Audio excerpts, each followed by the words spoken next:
Alcoholics അനോണിമസിന്റെ ഉള്ളിലെത്തുന്ന ഒരാൾക്ക് ഒരു മാനസിക മാറ്റത്തിന് വിധേയനാകേണ്ടതുണ്ട് എന്ന് നമുക്കറിയാം. പ്രത്യേകിച്ച് പഴയ ജീവിത രീതിയിൽ നിന്ന് വ്യത്യസ്തമായിട്ടുള്ള ഒരു ജീവിത രീതി അയാൾ നയിക്കേണ്ടതുണ്ട്. അത് വളരെ എളുപ്പത്തിൽ ഒരാൾക്ക് കണ്ടുപിടിക്കാൻ പറ്റുന്നതല്ല, ഗ്രാസ്പ് ചെയ്യാൻ പറ്റുന്നതല്ല. ഈവൻച്വലി അല്ലെങ്കിൽ പോകെ പോകെ ഓരോ ദിവസം തോറും ആ, കൈവരുന്ന ഒരു ടാസ്ക്കാണ്, അല്ലെങ്കിൽ കൈവരുന്ന ഒരു സിദ്ധിയാണ് ജീവിതത്തെ കൈകാര്യം ചെയ്യുന്ന, അല്ലെങ്കിൽ ആൽക്കഹോളിക്സ് അനോണിമസിന്റെ ഉള്ളിൽ വന്നതിന് ശേഷം ജീവിതത്തെ കൈകാര്യം ചെയ്യുന്നത്. അപ്പോൾ സ്വാതന്ത്ര്യത്തിലുള്ള ഈ പാതയിലൂടെ സഞ്ചരിക്കുമ്പോൾ നമുക്ക് 12 പടികൾ ചെയ്തു കഴിയുന്ന ഒരാൾക്ക് ഒരു സത്യം മനസ്സിലാകും. മറ്റുള്ളവരെ സഹായിക്കുക എന്നുള്ള ഒരു കൺസെപ്റ്റിലൂടെ മാത്രമേ എനിക്ക് ഈ മദ്യപാനത്തിൽ നിന്ന് മാറി നിൽക്കാൻ, അല്ലെങ്കിൽ മദ്യാസക്തിയിൽ നിന്ന് മാറി നിൽക്കാൻ സാധിക്കൂ എന്നുള്ള സത്യം അയാൾ മനസ്സിലാക്കുകയും അതിനുവേണ്ടി പ്രവർത്തിക്കാൻ തയ്യാറാവുകയും ചെയ്യും. ആൽക്കഹോളിക്സ് അനോണിമസിന്റെ ഉള്ളിൽ വരുന്ന ഒരാൾക്ക് ഒരു അനുസരണ ഉണ്ട്, കൈവരുന്നുണ്ട്. പ്രത്യേകിച്ച് നമ്മുടെ ഒന്നാം പാരമ്പര്യം, നമ്മുടെ ഐക്യം നിലനിർത്തണം എന്നുള്ള ഒരാശയം, അതൊക്കെ സ്വാഭാവികമായിട്ട് അംഗത്തിന്റെ ഉള്ളിലേക്ക് കടന്നു വരുന്നതാണ്.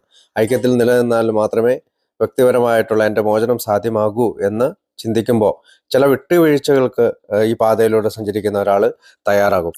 ചിലർ വളരെ പെട്ടെന്ന് തന്നെ പല ഉത്തരവാദിത്തങ്ങൾ ഏറ്റെടുക്കും. ചിലർ വളരെ സാവധാനമായിരിക്കും ഉത്തരവാദിത്തം ഏറ്റെടുക്കുക.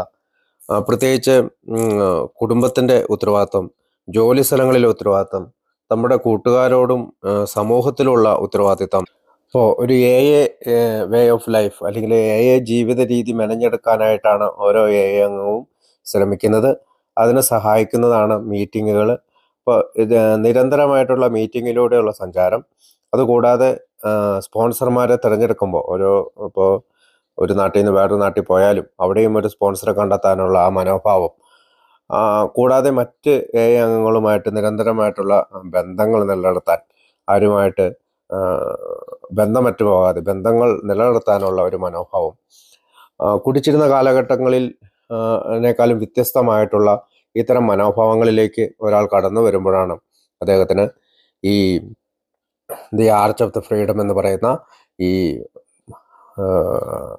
സ്വാതന്ത്ര്യത്തിലേക്കുള്ള ഈ വാതിലൂടെ കടന്നു പോകാൻ സാധിക്കുക. ഇപ്പോൾ മനുഷ്യരിലുള്ള ആശ്രയത്വം വിട്ടുകൊണ്ട് ഉന്നത ശക്തിയിലേക്കുള്ള ഒരു ആശ്രയത്വത്തിലേക്ക് എത്തുക എന്നുള്ള ഒരു അംഗത്തിൻ്റെ ചുമതലയാണ് ഈ വേ ഓഫ് ലൈഫിൽ നമുക്ക് കിട്ടുന്നത്. പ്രത്യേകിച്ച് നമ്മൾ ABC പറയുന്നുണ്ട്, എന്നെ സുബോധവാനാക്കാൻ ഒരു മനുഷ്യശക്തിക്കും കഴിയുമായിരുന്നില്ല. അപ്പോൾ മനുഷ്യന്മാരെ ആശ്രയിക്കാതെ ദൈവത്തിൽ ആശ്രയിക്കാൻ, അല്ലെങ്കിൽ ഒരു സ്പിരിച്വാലിറ്റിയിൽ ആശ്രയിക്കാനായിട്ട് ഓരോ അംഗവും തയ്യാറാവുകയാണ്. മനുഷ്യന്മാരിൽ ആശ്രയിച്ചപ്പോഴൊക്കെ കുറേയൊക്കെ വിജയങ്ങൾ ഉണ്ടായിട്ടുണ്ടെങ്കിലും കൂടുതലും പരാജയങ്ങളായിരുന്നു. കാരണം നമ്മൾ അവരെ കൂടുതൽ ആശ്രയിക്കുമ്പോൾ ഒരു പക്ഷേ നമ്മളെ കൈവിട്ട് അവർ പോവുകയും നമ്മൾ കൂടുതൽ നിരാശയിലേക്കും കൂടുതൽ ഒരു സമാധാനമില്ലായ്മയിലേക്കും കടന്നു പോവുകയാണ് ചെയ്തത്. ഒന്നാം പടിയിൽ 12 12 പടികളും 12 പാരമ്പര്യത്തിൽ പേജ് നമ്പർ 21 ഒരു കാര്യം പറയുന്നുണ്ട്. യിൽ പ്രവേശിക്കുന്നതോടുകൂടി ഞങ്ങൾ ഒരു പരിപൂർണ നാണക്കേടിനെ മറ്റൊരു കാഴ്ചപ്പാടിലൂടെ കാണുന്നു. പരിപൂർണ പരാജയത്തിലൂടെ മാത്രമേ കരുത്തിലേക്കും മുക്തിയിലേക്കുമുള്ള ആദ്യ പടവുകൾ കയറാൻ ഞങ്ങൾക്ക് കഴിയൂ എന്ന് നാം മനസ്സിലാക്കുന്നു. നമ്മുടെ സ്വകാര്യ ശക്തിഹീനതകളുടെ സമ്മതം ആത്യന്തികമായി സന്തുഷ്ടവും ഉദ്ദേശ ലക്ഷ്യങ്ങൾ നിറഞ്ഞതുമായ ജീവിതങ്ങൾ കെട്ടിപ്പടുക്കുന്നതിനാവശ്യമായ ഉറച്ച അടിത്തറയായി മാറുന്നു. ഇവിടെ നമ്മുടെ ഫൗണ്ടേഷൻ നമ്മൾ കണ്ടെത്തുകയാണ്. അപ്പോൾ ഈ അടിത്തട്ട് സമ്മതിക്കുന്ന, അല്ലെങ്കിൽ ബെഡ് റോക്ക് എന്ന് പറയും, ഈ അടിത്തട്ട് എന്ന് പറയുന്നത് എൻ്റെ ശക്തിഹീനത സമ്മതിക്കുകയും എൻ്റെ ജീവിതം അനിയന്ത്രിതമായി സമ്മതിക്കുകയും ചെയ്യുന്ന ഒരംഗത്തിന് മനസ്സിലാകുന്ന ഒരു കാര്യമാണ്. ഇതാണ് അദ്ദേഹത്തിൻ്റെ മൂലധനം, അല്ലെങ്കിൽ ഇതാണ് അദ്ദേഹത്തിൻ്റെ ഒരു അടിത്തറ. അപ്പോൾ പിന്നീട് പറയുന്ന പാരഗ്രാഫിൽ പറയുന്ന ഒന്നാം പടിയിൽ തന്നെ പറയുന്നതാണ്, യിൽ ചേരുന്ന ഏതൊരു മദ്യപാനിയും അയാൾ ആദ്യം തൻ്റെ നശീകരണ ദൗർബല്യത്തെയും അതിൻ്റെ പരിണത ഫലങ്ങളെയും അംഗീകരിക്കാത്തിടത്തോളം അയാൾക്ക് ഒരു നന്മയും കൈവരുന്നില്ല എന്ന് നമുക്കറിയാം. അയാൾ ഇപ്രകാരം വിനയാന്യതനാകാതെ അയാളുടെ സുബോധാവസ്ഥ അങ്ങനെയൊന്നുണ്ടെങ്കിൽ അത് അപകടാവസ്ഥയിലുമായിരിക്കും. യഥാർത്ഥ സന്തോഷം അയാൾ ഒരിക്കലും കണ്ടെത്തുകയില്ല. ജീവിതത്തിൻ്റെ വസ്തുതകളിൽ ഒന്നാണിത്. അപ്പോൾ ആൽക്കഹോളിക്സ് അനോണിമസിൽ വരുന്ന ഒരാള് വിനയാന്വിതനും എളിമയുള്ളവനും ഈ പറയുന്ന രീതിയിൽ എൻ്റെ ജീവിതം ത്തില് മദ്യം ഒരു നശീകരണ ദൗർബല്യമാണ്, അത് മദ്യപാനം ഒരു നശീകരണ ദൗർബല്യമാണ്, അതിൻ്റെ പരിണത ഫലങ്ങൾ ഒക്കെ ജീവിതത്തിൽ എഴുതി തയ്യാറാക്കുകയോ ചിന്തിക്കുകയോ ഒക്കെ ചെയ്ത് സ്പോൺസറുടെ സഹായത്തിൽ ചിന്തിക്കുകയോ ഒക്കെ ചെയ്യുമ്പോൾ അയാൾ എടുക്കുന്ന ഒരു തീരുമാനത്തിലേക്ക് വരുമ്പോൾ മാത്രമാണ് ശരിയായ ഒരു സുബോധാവസ്ഥ അയാൾക്ക് കിട്ടുകയുള്ളൂ, അല്ലെങ്കിൽ ശരിയായ സന്തോഷം, അല്ലെങ്കിൽ ഈ ഫ്രീഡം ഓഫ് ആർച്ച് എന്ന് പറയുന്ന ഈ സ്വാതന്ത്ര്യത്തിൻ്റെയും സന്തോഷത്തിൻ്റെയും ഹാപ്പിനെസ്സിൻ്റെയൊക്കെ ഒരു ആനന്ദത്തിൻ്റെയും ആനന്ദം, സന്തോഷം, സ്വാതന്ത്ര്യം എന്നാണ് ആ ഫ്രീഡത്തിൻ്റെ പേര്. അപ്പോൾ ആ ആർച്ചിൻ്റെ പേര്. അപ്പോൾ ആ സന്തോഷത്തിലേക്ക് കടന്നു വരണമെങ്കിൽ അദ്ദേഹം ഇങ്ങനെ ചെയ്യേണ്ടതുണ്ട്.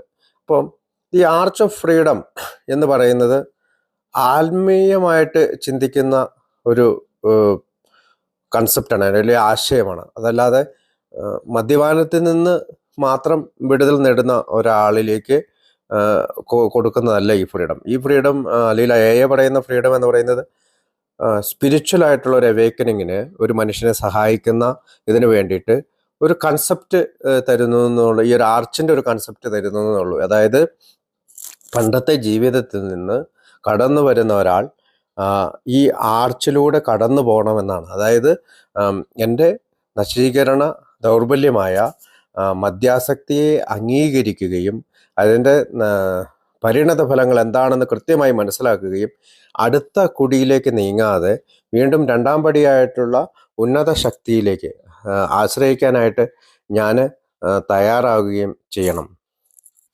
അപ്പോൾ ബില്ല് എബി താച്ചറിൻ്റെ വരവിനെ പറ്റി ബില്ലിൻ്റെ കഥയിൽ പറയുന്ന 11-ാമത്തെ പേജും 12-ാമത്തെ പേജ് ആദ്യം വായിച്ചപ്പോൾ 12-ാമത്തെ പേജിൽ ഒരു കാര്യം പറയുന്നുണ്ട്.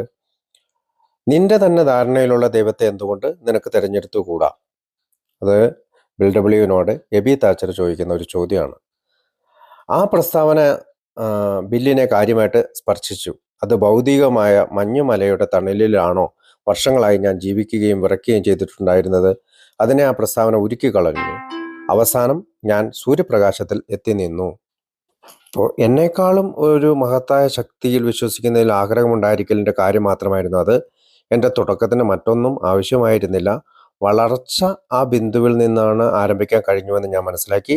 പരിപൂർണമായ ആഗ്രഹത്തിൻ്റെ അടിത്തറയിന്മേൽ എൻ്റെ സ്നേഹിതരിൽ കണ്ടതുപോലെ എനിക്ക് പണിതുയർത്താൻ കഴിഞ്ഞേക്കും. അതെനിക്കുണ്ടാകുമോ? തീർച്ചയായും ഉണ്ടാകും. അപ്പോൾ നമ്മുടെ ഈ ആർച്ചിനെ പറ്റി തന്നെയാണ് ഇവിടെ, ഈ കൺസ്ട്രക്ഷനെ പറ്റി തന്നെയാണ് ബിൽ ഡബ്ല്യു അവിടെ സംസാരിക്കുന്നത്. ബിൽ ഡബ്ല്യു തുടർന്ന് പറയുന്നുണ്ട്, അദ്ദേഹത്തെ വേണ്ടുവോളം, അതായത് ദൈവത്തിന് വേണ്ടുവോളം ആവശ്യമുള്ളപ്പോൾ മനുഷ്യരായ നമ്മുടെ കാര്യത്തിൽ ദൈവം താല്പര്യമുള്ളയാളാണെന്ന് അങ്ങനെയാണ് എനിക്ക് ബോധ്യപ്പെട്ടത്. വളരെ കാലം കൊണ്ടാണെങ്കിലും ഒടുവിൽ ഞാൻ കണ്ടു, ഞാൻ അനുഭവിച്ചു, ഞാൻ വിശ്വസിച്ചു. അഹങ്കാരത്തിൻ്റെയും അടിസ്ഥാനമില്ലാത്ത മുൻവിധികളുടെയും പാടകൾ എൻ്റെ കണ്ണിൽ നിന്നും നീങ്ങി ഒരു പുതിയ ലോകം കാഴ്ചപ്പാടിലെത്തി. അപ്പോൾ ആൽക്കഹോളിക്സ് അനോണിമസിൻ്റെ ഉള്ളിലെത്തുന്ന ഒരാൾക്ക് സംഭവിക്കുന്നതാണ് ഞാൻ കണ്ടു, ഞാൻ അനുഭവിച്ചു, ഞാൻ വിശ്വസിച്ചു. അപ്പോൾ രണ്ടാം പടിയുടെ ഒരു ഭാഗമായിട്ട് വരുന്ന ഒരു കാര്യമാണത്. അപ്പോൾ ഇതിൻ്റെ സിമൻറ്റ് എന്ന് പറയുന്ന, അല്ലെങ്കിൽ നമ്മളെ പരസ്പരം ചേർത്ത് നിർത്തുന്ന ഒരു കാര്യം, ഒരു പരിഹാരമുണ്ട് എന്ന് പറയുന്ന അധ്യായം 2 പറയുന്നുണ്ട്. അതിങ്ങനെയാണ്, സാധാരണഗതിയിൽ ഞങ്ങൾ അധികം ഇടപഴകുന്ന പ്രകൃതിക്കാരല്ല. എന്നാലും വിശദീകരിക്കാനാവാത്ത വിധം അത്ഭുതകരമായ ഒരു സഹവർത്തിത്വവും സൗഹൃദ മനോഭാവവും പരസ്പര ധാരണയും ഞങ്ങളുടെ ഇടയിലുണ്ട്. മുങ്ങി നശിപ്പിക്കുന്നതിൽ നിന്നും രക്ഷപ്പെട്ട ഒരു കപ്പലിലെ യാത്രക്കാരെ പോലെയാണ് ഞങ്ങൾ. ചുക്കാൻ പിടിക്കുന്നവൻ മുതൽ കപ്പിത്താൻ വരെ എല്ലാവരിലും സൗഹൃദത്തിൻ്റെയും സന്തോഷത്തിൻ്റെയും സമഭാവനയുടേതുമായ ഒരു അന്തരീക്ഷം അലതല്ലുന്നു. കപ്പൽ യാത്രക്കാരുടെ ഈ മനോഭാവം ആ യാത്ര അവസാനിക്കുന്നതോടുകൂടി അസ്തമിക്കുന്നു. എന്നാൽ ഞങ്ങൾ വ്യത്യസ്തരാണ്. ഒരു അത്യാഹിതത്തിൽ നിന്നും രക്ഷപ്പെടുന്നതിലുള്ള ഞങ്ങളുടെ സന്തോഷം വിഭിന്ന ജീവിത രീതികൾ ഏർപ്പെടുമ്പോഴും മാഞ്ഞു പോകുന്നില്ല. ഒരു പുതുവിനാശത്തിൻ്റെ പങ്കാളികൾ എന്ന ചിന്തയാണ് ഞങ്ങളെ ഒന്നിപ്പിക്കുന്ന ഏറ്റവും വലിയ ഘടകങ്ങളിലൊന്ന്. അപ്പോൾ ഇവിടെയാണ് ഈ സിമെന്റിനെ പറ്റി പറയുന്നത്. ഒരു പുതുവിനാശത്തിൻ്റെ പങ്കാളികൾ എന്ന ചിന്ത, ഇതാണ് നമ്മളെ ചേർത്ത് നിർത്തുന്ന സിമെന്റ്. പക്ഷേ ആ ഒരു ചിന്ത കൊണ്ട് മാത്രം ഇന്ന് ഞങ്ങളുടെ ഇടയിലുള്ള ദൃഢബന്ധം സ്ഥാപിച്ചെടുക്കാൻ കഴിയുമായിരുന്നില്ല. പൊതുവായ ഒരു പരിഹാരം കണ്ടെത്തി എന്നുള്ളതാണ് ഞങ്ങളുടെ ഓരോരുത്തരെയും സംബന്ധിച്ചിട്ടുള്ള വലിയൊരു സത്യം. ഏകദേശം സഹോദരങ്ങളെ പോലെ യോജിച്ച് പ്രവർത്തിക്കാനാവുന്ന സർവസമ്മതമായ ഒരു രക്ഷാമാർഗം ഞങ്ങൾക്കുണ്ട്. മദ്യപാനാസക്തി മൂലം കഷ്ടപ്പെടുന്നവർക്ക് ഈ ഗ്രന്ഥം എത്തിച്ചു കൊടുക്കുന്ന ഉത്കൃഷ്ടമായ വാർത്തയും ഇതാണ്. ഇപ്പോൾ പേജ് നമ്പർ 62 തന്നെ മൂന്നാമത്തെ പാരഗ്രാഫിൽ ഇങ്ങനെ പറയുന്നുണ്ട്: ഇപ്പോൾ നമ്മൾ മൂന്നാമത്തെ പടിയിലായിരുന്നു. തങ്ങൾ മനസ്സിലാക്കുന്ന തരത്തിലുള്ള സൃഷ്ടാവിനോട് ഞങ്ങളിൽ പലരും പറഞ്ഞു, ദൈവമേ, അങ്ങ് ആഗ്രഹിക്കുന്ന പോലെ എന്നെ പ്രവർത്തിപ്പിക്കുന്നതിനും എന്നെ സൃഷ്ടിച്ചെടുക്കുന്നതിനും വേണ്ടി ഞാൻ എന്നെ തന്നെ അങ്ങേക്ക് സമർപ്പിക്കുന്നു. സ്വാർത്ഥത്തിന്റെ കെട്ടുപാടിൽ നിന്ന് എനിക്ക് മോചനം തരിക. അങ്ങനെയായാൽ അങ്ങയുടെ ഇംഗിതം ഞാൻ കൂടുതൽ ഭംഗിയായി നിറവേറ്റും. എൻ്റെ ബുദ്ധിമുട്ടുകൾ ദൂരീകരിക്കുക. അങ്ങനെയായാൽ അങ്ങയുടെ ശക്തിയും സ്നേഹവും അങ്ങയുടെ ജീവിത മാർഗദർശനവും മൂലം എനിക്ക് സഹായിക്കാൻ കഴിയുന്നവർ ഞാൻ പ്രയാസങ്ങളുടെ മേൽ വിജയം കൈവരിക്കുന്നതിന് സാക്ഷ്യം വഹിക്കും. ഞാനെപ്പോഴും അങ്ങയുടെ ആഗ്രഹം നിർവഹിക്കാൻ ഇടവരട്ടെ. ഈ പടി ജീവിതത്തിൽ പകർത്തുന്നതിന് മുമ്പ് ഞങ്ങളതിന് സജ്ജരായിരുന്നു എന്നും ഞങ്ങൾക്കൊടുവിൽ എല്ലാം സ്വയം അദ്ദേഹത്തിന് ഉപേക്ഷിക്കുവാൻ കഴിയുമെന്നും ഞങ്ങൾ ഉറപ്പുവരുത്തി. അപ്പോൾ ഈ ആർച്ചിലൂടെ സഞ്ചരിക്കുന്ന ഒരു അംഗം എടുക്കുന്ന തീരുമാനമാണ് അടുത്തതായി ഇനി അങ്ങോട്ട് ഈ ജീവിത നാടകത്തിൽ ഞങ്ങളുടെ ഡയറക്ടർ ദൈവമായിരിക്കുമെന്ന് ഞങ്ങൾ തീരുമാനമെടുത്തു. അദ്ദേഹമാണ് മുതലാളി, ഞങ്ങൾ വെറും ഏജന്റുമാർ മാത്രം. അദ്ദേഹമാണ് പിതാവ്, ഞങ്ങൾ അദ്ദേഹത്തിൻ്റെ മക്കളും. അപ്പോൾ ഇങ്ങനെ ഒരു തീരുമാനമെടുക്കുന്ന ഒരാൾക്കാണ് മോചനത്തിലേക്ക് നീങ്ങുന്ന ആ മൂലക്കല്ല് കൃത്യമായിട്ട് എടുത്തു വെക്കാൻ സാധിക്കുകയുള്ളൂ. അപ്പോൾ ആണിക്കല്ലിനെ പറ്റി വീണ്ടും മറ്റൊരു ആണിക്കല്ലിനെ പറ്റിയും പറയുന്നുണ്ട്. ആ ആണിക്കല്ലിനെ പറ്റി പറയുന്നത് പേജ് നമ്പർ 97. അപ്പോൾ ഈ ആർച്ചിൻ്റെ ഒരു സൈഡിൽ നമ്മൾ കോർണർ സ്റ്റോൺ രണ്ടാം പടി സ്ഥാപിച്ചു. ഇപ്പുറത്തെ സൈഡിൽ, ആർച്ചിൻ്റെ ഇപ്പുറത്തെ സൈഡിലുള്ള അടിക്കല്ലിന് തൊട്ടു മുകളിലത്തുള്ള കല്ല് എന്ന് പറയുന്നത് ഇതാണ്: മറ്റുള്ളവരെ സഹായിക്കുക എന്നുള്ളതാണ് നിങ്ങളുടെ രോഗവിമോചനത്തിൻ്റെ ആണിക്കല്ല്. അപ്പോൾ ഉത്തരവാദിത്തങ്ങളൊന്നും അവഗണിക്കാതിരിക്കുകയും നിങ്ങൾക്ക് ശരിയെന്ന് തോന്നുന്നതെന്ന് ചെയ്തുകൊണ്ടിരിക്കുമെന്ന് ഉറപ്പുവരുത്തുക. മറ്റുള്ളവരെ സഹായിക്കുക എന്നതാണ് നിങ്ങളുടെ രോഗവിമോചനത്തിൻ്റെ ആണിക്കല്ല്. വല്ലപ്പോഴും ഒരിക്കൽ ചെയ്യുന്ന ദയാപൂർവമായ ഒരു പ്രവൃത്തി മാത്രം പോരാ. വേണ്ടി വന്നാൽ ഒരു ദീനദയാലുവിനെ പോലെ നിത്യേന പ്രവർത്തിക്കുവാൻ നിങ്ങൾ സന്നദ്ധനാകണം. ഒരുപാട് ദിവസങ്ങളിലെ ഉറക്കം നഷ്ടപ്പെടൽ, നിങ്ങളുടെ ജീവിതത്തിലെ ഒരുപാട് സന്തുഷ്ട നിമിഷങ്ങളെ ബലികഴിക്കൽ, നിങ്ങളുടെ തന്നെ ജോലിയിൽ ഉണ്ടാകുന്ന തടസ്സങ്ങൾ എന്നൊക്കെയാണ് ഇതിനർത്ഥം. നിങ്ങളുടെ പണം, വീട് എന്നിവ പങ്കുവയ്ക്കൽ, ശോകാർത്തരായ ഭാര്യമാരെയും ബന്ധുക്കളെയും ഉപദേശിക്കൽ, പോലീസ് സ്റ്റേഷനുകളിലേക്കും ചികിത്സാലയങ്ങളിലേക്കും ആശുപത്രികളിലേക്കും ജയിലുകളിലേക്കും മറ്റ് ആതുരാലയങ്ങളിലേക്കും ഒക്കെയുള്ള ഒട്ടനവധി സന്ദർശന യാത്രകൾ എന്നിവയൊക്കെയാണ് ഇതിനർത്ഥം. രാത്രിയും പകലും ഏത് സമയത്തും നിങ്ങളുടെ ടെലിഫോൺ ബെല്ലടിച്ചേക്കാം. താൻ അവഗണിക്കപ്പെടുന്നതായി നിങ്ങളുടെ ഭാര്യ ചിലപ്പോൾ പരാതി പറഞ്ഞേക്കാം.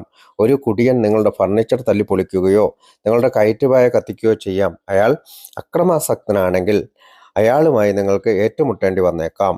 ചിലപ്പോൾ നിങ്ങൾക്കൊരു ഡോക്ടറെ വിളിച്ച് അദ്ദേഹത്തിൻ്റെ നിർദ്ദേശപ്രകാരം ചില ഉറക്കമരുന്നുകൾ നൽകേണ്ടി വന്നേക്കാം. മറ്റൊരു സമയത്ത് പോലീസിനെ ആളയക്കുകയോ ഒരു ആംബുലൻസിന് വേണ്ടി ആളെ വിടേണ്ടി വരികയോ വന്നേക്കാം. ചിലപ്പോഴൊക്കെ ഇത്തരം സ്ഥിതിവിശേഷങ്ങളെ നിങ്ങൾ നേരിടേണ്ടി വരും. 12ാം പടി പ്രവർത്തനത്തിൽ ഏർപ്പെടുന്ന ഒരാൾക്ക് നേരിടാൻ സാധ്യതയുള്ള കുറേ കാര്യങ്ങളെക്കുറിച്ചാണ് നമുക്ക് പലർക്കും അറിവുള്ളതാണ്. അപ്പോൾ അതൊന്ന് സൂചിപ്പിച്ചെന്ന് മാത്രം.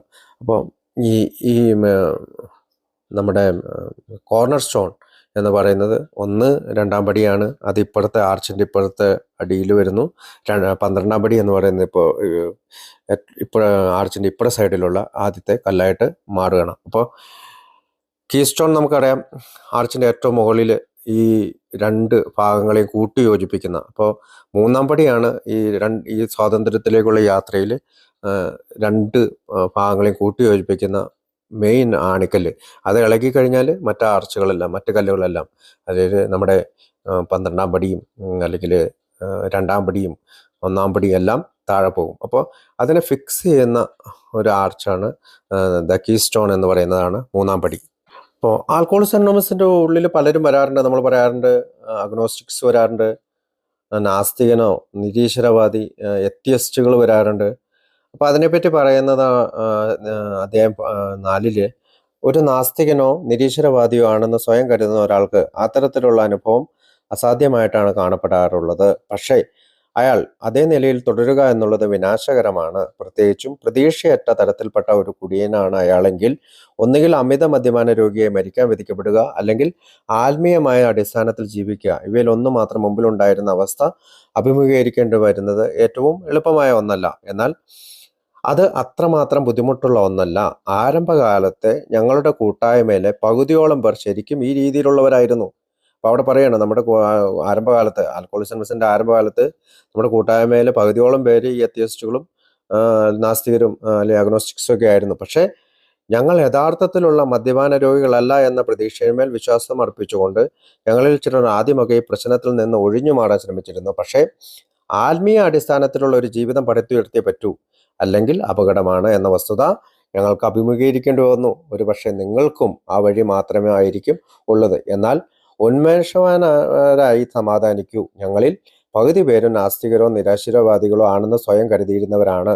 നിങ്ങൾ മനസമാധാനം നഷ്ടപ്പെടേണ്ടവരാകേണ്ടെന്നാണ് ഞങ്ങളുടെ അനുഭവം കാണിക്കുന്നത്. സദാചാര നിഷ്ഠകളോ ഉത്കൃഷ്ട ജീവിത തത്വശാസ്ത്രമോ മദ്യപാനാസക്തിയെ മറികടക്കുന്നതിന് മതിയാകുമായിരുന്നുവെങ്കിൽ പലരും എത്രയോ നേരത്തെ രോഗവിമുക്തനായേനെ. എത്ര ശ്രമിച്ചിട്ടും അത്തരം നിഷ്ഠകൾക്കും തത്വങ്ങൾക്കുമൊന്നും ഞങ്ങളെ രക്ഷിക്കാൻ കഴിഞ്ഞില്ല എന്ന് മനസ്സിലാക്കി സദാചാര നിഷ്ഠയുള്ളവരായി ജീവിക്കുവാൻ ഞങ്ങൾക്ക് കഴിഞ്ഞു. ഈ തത്വസംഹിതകളിൽ സമാശ്വസിപ്പിക്കുന്നവരാകാൻ അതിനായി ആഗ്രഹിക്കാനും ഞങ്ങൾക്ക് സാധിച്ചു. സത്യത്തിൽ ഞങ്ങളുടെ സർവ്വശക്തിയും ഉപയോഗിച്ച് ഈ കാര്യങ്ങളൊക്കെ ആഗ്രഹിക്കാൻ ഞങ്ങൾക്ക് കഴിഞ്ഞു. ആഗ്രഹങ്ങളാൽ ശ്രദ്ധാപൂർവം നയിക്കപ്പെട്ട ഞങ്ങളുടെ മാനുഷികമായ കഴിവുകൾ അപര്യാപ്തമായിരുന്നു. അവ ദയനീയമായി പരാജയപ്പെട്ടു.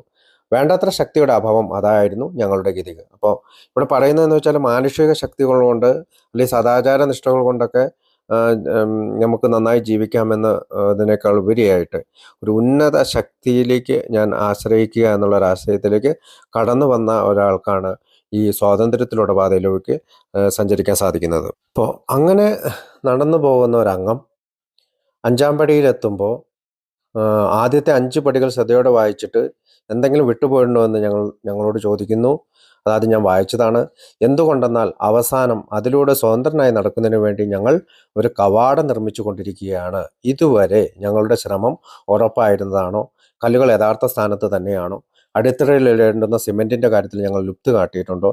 ചരല് കൂടാതെ കുമ്മായക്കൂട്ടുകൾ ഞങ്ങൾ ഉണ്ടാക്കാൻ ശ്രമിച്ചിട്ടുണ്ടോ?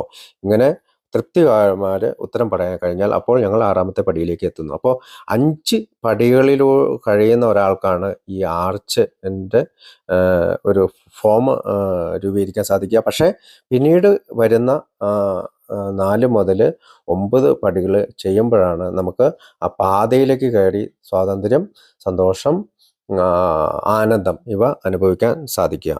നമുക്കറിയാം, ഞാൻ പറഞ്ഞു 5 പടികൾക്ക് ശേഷമാണ് ഈ പറയുന്ന ആർച്ച് ബിൽഡ് ചെയ്യുന്നത്.